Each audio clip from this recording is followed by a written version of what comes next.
Iniciamos con la lectura de la carta a Santiago y como en cada uno de los libros que hemos leído, quiero darte algunos datos, alguna introducción, ya que el hecho de saber quién lo escribió, el tiempo en que se escribió y cuáles fueron las condiciones en las cuales se escribió, siempre nos va a abrir el panorama de una forma maravillosa. Por eso quiero hablarte en este día de la carta de Santiago. Este es un libro bastante interesante. Algunos lo han comparado con el libro de los Proverbios, le han llamado los Proverbios del Nuevo Testamento. Me llama la atención porque era un libro que menos le gustaba a Martín Lutero, ya que parecía que contradecía a Pablo en el énfasis que hacía en Romanos y Gálatas, de aquel pasaje o de aquella frase, justificados pues por la fe. Y bueno, era un asunto que Martín Lutero tenía por la situación de la cual venía. El autor se identifica en el primer versículo de esta carta como Santiago, siervo de Dios y del Señor Jesucristo. El nombre de Santiago en hebreo es Jacob y en el griego Iacos. Por esta razón, en las traducciones antiguas de la Biblia, generalmente en lugar de Santiago se dice Jacobo, pero que en el latín se traduce a Santiago, ya que dice San y Jacob, entonces Santiago. Esto lo explico como referencia porque en el Nuevo Testamento veremos que se habla de Jacobo cuando se refiere a Santiago. Por ejemplo, en el libro de los Hechos capítulo número 12 y versículo 17, dice de la siguiente manera: pero él, haciéndoles con la mano señal de que callasen, les contó cómo el Señor le había sacado de la cárcel y dijo: haced saber esto a Jacobo y a los hermanos. Esto se refiere al autor. Cuando se habla aquí de Jacobo, se refiere al autor. Y en el Nuevo Testamento hay varios Jacobos. En el círculo de Jesús había dos, es decir, en sus 12 estaban dos. El primero de ellos, Jacobo, hijo de Zebedeo, hermano de Juan. Estos eran llamados hijos del trueno. Y este Jacobo fue muerto por Herodes, según lo relata el libro de los Hechos, en el capítulo número 12. El otro, Jacobo, hijo de Alfeo, también llamado Jacobo el menor, del cual no hace mucha referencia a la escritura. Pero no es ninguno de estos el autor. El autor se cree que es el hermano de Jesús, quien escribe esta carta, y miramos una referencia de él en el Evangelio de Mateo capítulo 13 y versículo 55. ¿No es este el hijo del carpintero? ¿No se llama su madre María y sus hermanos Jacobo, José, Simón y Judas?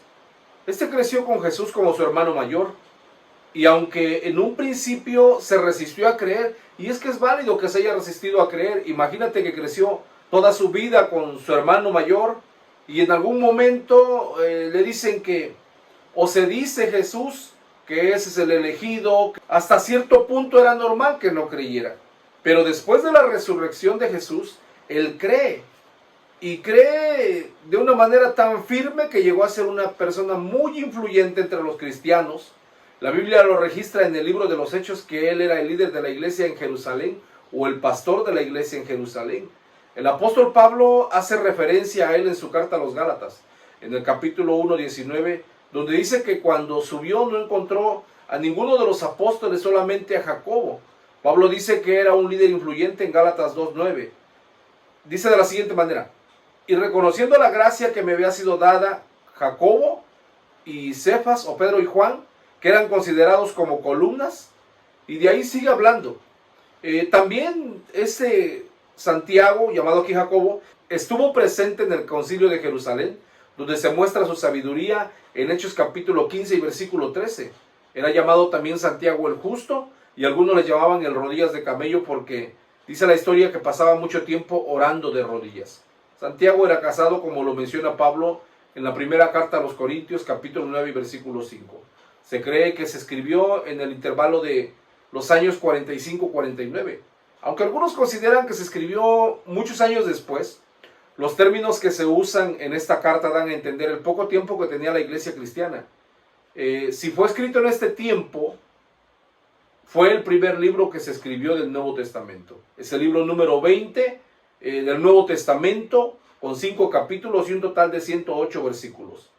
Está escrita a judíos cristianos.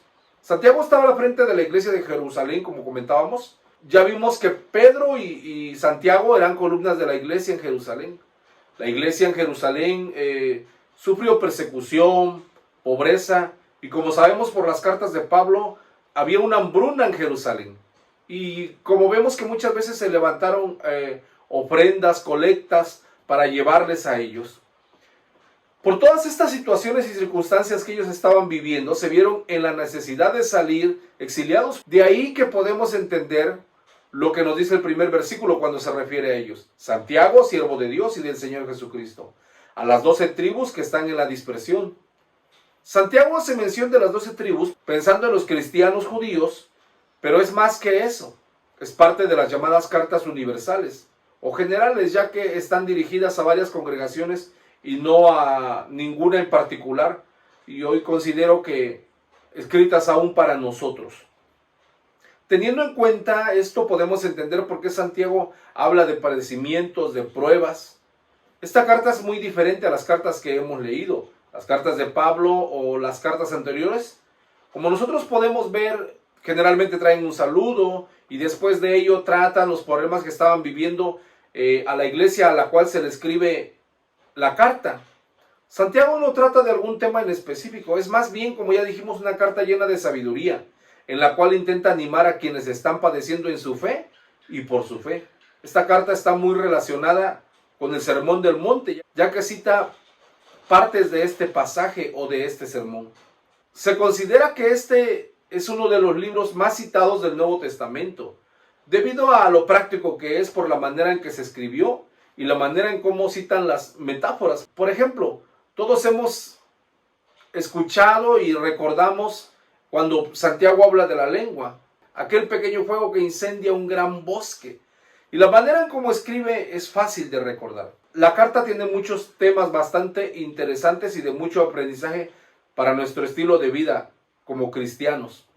Aunque es sorprendente que solamente en 2 ocasiones se menciona el nombre de Jesús y que nada se mencione o se diga de su vida, su muerte y su resurrección. Quiero que miremos el contenido de la carta. Por ejemplo, en el capítulo 1 está la salutación, el tema de la sabiduría que viene de Dios, victoria en las pruebas, la pobreza y la riqueza, soportando la tentación, hacedores de la palabra. En el capítulo 2 encontramos 2 temas, la amonestación contra la parcialidad, el no hacer diferencias. Un tema más, la fe sin obras está muerta. En el capítulo 3 nos habla de la lengua muy extendido. También nos habla de la sabiduría que viene de lo alto. En el capítulo 4 encontramos que nos habla de la amistad con el mundo. Nos habla de no juzgar al hermano y de no gloriarnos del día de mañana. En el capítulo 5, él habla contra los ricos opresores y termina hablando de ser pacientes y orar. Podríamos resumir la carta de la siguiente manera. La búsqueda de consuelo para una iglesia que estaba sufriendo. Intenta dar una guía específica para lograr una vida de fe. Y sobre todo, llevar un mensaje que ordene una iglesia que todavía estaba en formación. Esta carta es un sermón con un resumen de lo que significa la vida cristiana práctica y que obedece a Dios. Nos enseña de amar a Dios y a los demás. Es una carta muy corta, con 5 capítulos, pero muy poderosa para nuestras vidas. Por lo tanto, yo te invito a que podamos leerla, podamos examinarla, podamos leerla en una otra versión y que podamos seguir leyendo la palabra de Dios. Dios te bendiga.